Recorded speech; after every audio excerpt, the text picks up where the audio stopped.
I hooked up with a bartender I met while on a girls' trip and he filmed it without my knowledge, then leaked it online where my husband saw it before I could even get home. I threw away 7 years of marriage for one night with someone who secretly recorded our encounter and posted it for the world to see, destroying my reputation, my career, and my family in one devastating upload. I'm Jessica, 29, married to Mark, 31, for 7 years. We've been going through a rough patch lately, mostly work stress and routine boredom, but nothing that felt marriage ending. When my college friends planned a girls' weekend in Miami for our friend Sarah's birthday, I was excited for a break from responsibility and a chance to feel young again. The trip started innocently enough. We got a nice hotel, spent the day at the beach, had dinner at an expensive restaurant. But when we hit the nightclub scene, everything changed. The atmosphere was intoxicating, loud music, expensive drinks, attractive people everywhere, and the freedom that comes with being far from home where nobody knows you're married. That's where I met Carlos, the bartender at an upscale rooftop club. He was gorgeous in an obvious way, tall, muscular, perfect smile, the kind of man who probably never heard the word no from women. He started flirting with me immediately, making my drink stronger, complimenting my dress, making me feel like the most beautiful woman in the room. I should have mentioned I was married right away, but the attention felt incredible after months of feeling invisible at home. Mark had been distant lately, focused on work, barely noticing when I tried to look nice or initiate intimacy. Carlos made me feel desirable and exciting, like I was worth pursuing instead of just another obligation. My friends were encouraging the flirtation, laughing about how I needed to let loose and have fun. They kept buying rounds, pushing me to dance with Carlos, treating the whole situation like harmless vacation entertainment. Nobody suggested I should think about Mark or consider the consequences of leading this man on. As the night progressed and the alcohol flowed, my judgment got cloudier. Carlos would brush against me while making drinks, whisper compliments in my ear, touch my hand when passing me cocktails. The physical attraction was undeniable, and I found myself responding to his advances instead of shutting them down. When the club closed, Carlos suggested we continue the party at his apartment nearby. My friends were heading back to the hotel, but I was caught up in the excitement and attention. I told myself I'd just have one more drink and then leave, that nothing serious would happen, that I could handle the situation responsibly. Carlos's apartment was small but stylish, with city views and expensive furniture that suggested bartending paid well in Miami. He poured expensive wine, put on music, and continued the seduction that had started hours earlier at the club. I knew I should leave, but the combination of alcohol, attention, and sexual tension made rational thinking impossible. The sex happened fast and was surprisingly intense. Carlos was confident and experienced, treating my body like he knew exactly what he was doing. It felt completely different from the routine intimacy Mark and I had fallen into, passionate and wild in ways I'd forgotten were possible. What I didn't know was that Carlos had hidden cameras set up throughout his apartment. This wasn't spontaneous attraction or vacation romance. This was a calculated scheme he'd been running for months, targeting married women visiting Miami and recording their encounters for content he sold online. I left his apartment the next morning feeling guilty but also exhilarated. The sex had been incredible, and I felt attractive and desired in ways I hadn't experienced in years. I convinced myself it was just a one-time mistake, a moment of weakness that I'd never repeat or tell anyone about. My friends asked minimal questions about where I'd spent the night, assuming I'd had fun and leaving it at that. We spent the final day of our trip shopping and lying by the pool, and I started feeling like maybe I could put this behind me and return to normal life with Mark. The flight home was when reality started setting in. Sitting on the plane, thinking about seeing Mark at the airport, I realized the magnitude of what I'd done. I cheated on my husband with a virtual stranger, risked our marriage for one night of excitement, and betrayed someone who trusted me completely. I started planning how I'd handle the guilt. I'd be extra affectionate with Mark, suggest date nights and romantic gestures, put more effort into our marriage to compensate for my betrayal. I convinced myself that what Mark didn't know couldn't hurt him, that this secret was mine to carry. But Carlos had other plans. While I was flying home, he was uploading the footage to multiple adult websites, using tags that would make the content easy to find. He'd recorded everything from multiple angles, including clear shots of my face and the distinctive tattoo on my shoulder that would make me instantly recognizable to anyone who knew me. The video went live Sunday evening. By Monday morning, it had been viewed thousands of times and shared across social media platforms. Someone Mark worked with recognized me and sent him the link, wanting to make sure he knew what his wife had been doing in Miami. Mark saw the video at his office, watching his wife having passionate sex with another man while sitting at his desk surrounded by colleagues. He called me immediately, his voice shaking with rage and devastation, asking if I could explain the footage of me sleeping with someone else that was currently trending online. I was still at the airport when his call came through, waiting for my luggage, completely unaware that my most intimate moments were being watched by strangers across the internet.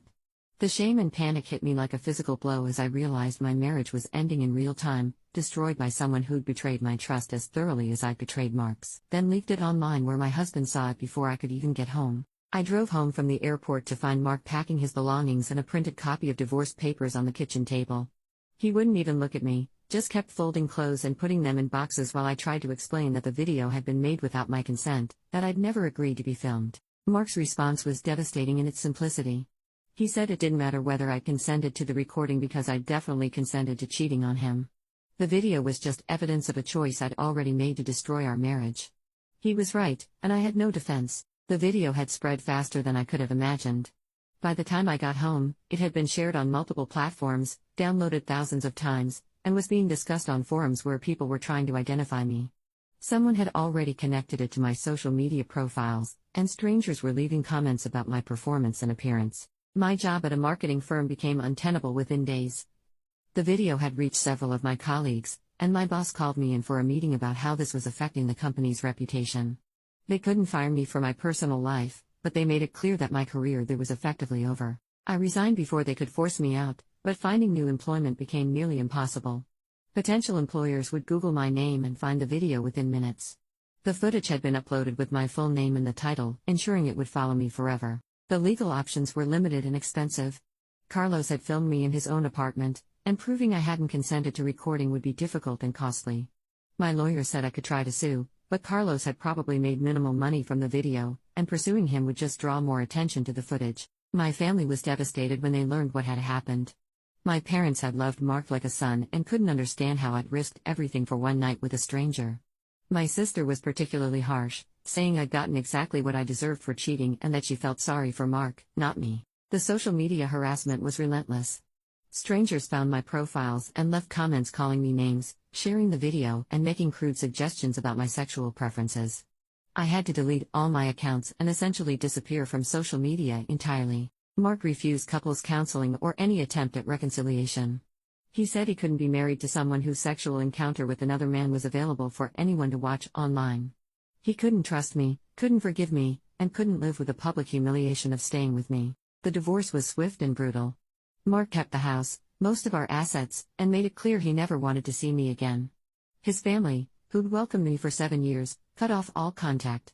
His friends, who'd been our friends, chose his side unanimously. I had to move back in with my parents at 29, unemployed and unemployable, while dealing with the ongoing trauma of having intimate footage of myself available online permanently. Every job interview, every potential relationship, every social interaction was poisoned by the knowledge that people might have seen the video. The psychological impact was crushing. I'd lost my marriage, my career, my social circle, and my privacy in one devastating week. I couldn't leave the house without wondering if strangers recognized me from the footage. I couldn't apply for jobs without knowing employers would find the video. Mark started dating someone new within 6 months, a colleague from his office who was everything I wasn't, trustworthy, private, someone who'd never humiliate him publicly.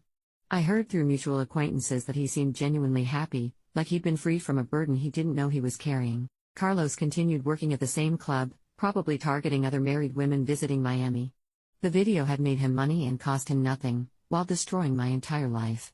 He'd calculated the risk perfectly. I had everything to lose, and he had nothing but profit to gain. The video resurfaced periodically on different platforms, ensuring I could never escape it completely. Just when I thought it had been forgotten, someone would upload it somewhere new, and the cycle of recognition and humiliation would start again. I tried therapy, but explaining that my marriage ended because I was secretly filmed cheating and the footage went viral made me sound like a cautionary tale instead of someone deserving sympathy. Even the therapist seemed to struggle with separating my poor choices from the violation of being recorded without consent. Dating became impossible. Any potential partner could easily find the video, and most men didn't want to start relationships with someone whose sexual encounter with another man was publicly available.